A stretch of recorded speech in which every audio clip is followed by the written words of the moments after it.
Kinulang ka din ba sa height? Ito na ang solusyon para sa'yo. Buksan natin to. Tudan. So, ito pala yung sandal na, oh, sheesh. Oh, naka-plastic pa. Oh. Kita nyo naman, di ba? Yung kanyang packaging. So, yan.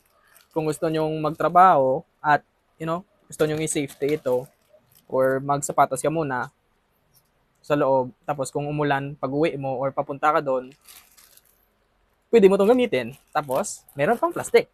So, hindi ka na hindi mo na ito ilalagay sa mga SM na mga plastic bag dahil meron na siyang kasama. So, tignan natin. Tada! Taas.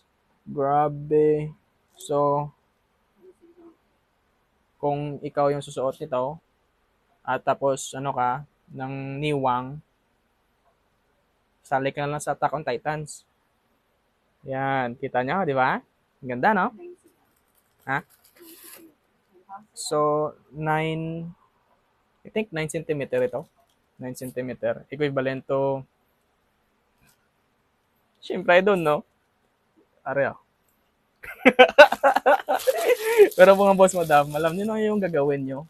Di ba? Kung gusto nyo rin ito, at nanigurado kayo na ganito talaga yung dadating sa inyo, nabubulol na ako, click the yellow basket below or sa link na description ng video na ito. Bye-bye mga boss madam. God bless.